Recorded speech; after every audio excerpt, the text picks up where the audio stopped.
गोवंडीतील लिंबोणी बागमध्ये राहत्या घरावर प्रशासनानं बुलडोझर फिरवलेला आहे आणि यामुळे 60 वर्षांपासून राहणारे नागरिक रस्त्यावर आलेले आहेत। कडक ऊन, मुलांच्या 10वी 12वीच्या परीक्षा सुरू आहेत। गरोदर महिला घरामध्ये आहेत असं असताना राहत्या घरावर बुलडोझर चालवत घरं तोडली जात आहेत। घरं तोडताना पाहून महिलांनी आक्रोश केलेला आहे।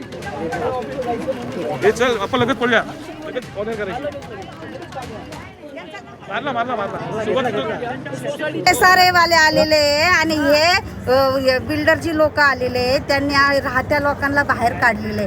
काहीच सबूत नाही, त्यांच्याकडे ॲग्रीमेंट नाही, त्यांच्याकडे काय कसा रूम होणार, किती माळ्याची होणार, लिफ्ट आहे का नाही, पाण्याचा बंदोबस्त आहे का नाही, ह्या काही गोष्टी नसताना येऊन घरात घुसून डायरेक्ट घरं तोडतात।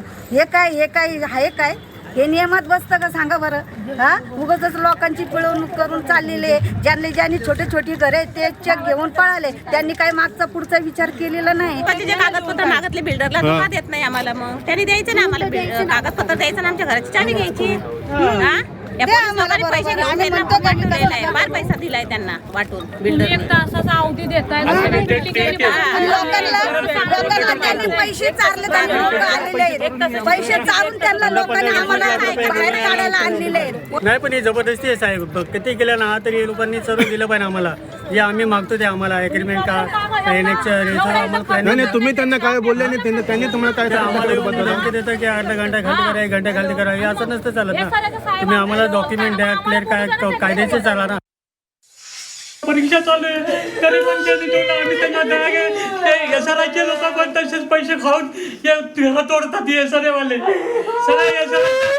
खिडके साहेब त्यांनी सगळ्याची नोटीस 2 तारखेला आम्हाला दिली। किती घरं झाले यांचे, किती जणांचे किती गेले,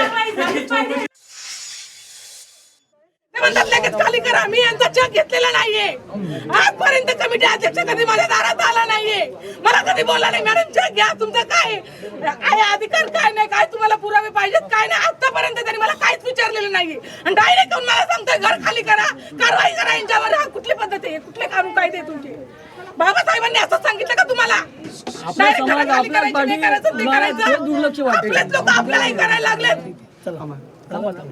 नाही थांबा नाही, माझ्या जीवाचं काही मला वाईट झालं तर पोलीस साक्षीदार असणार आहेत।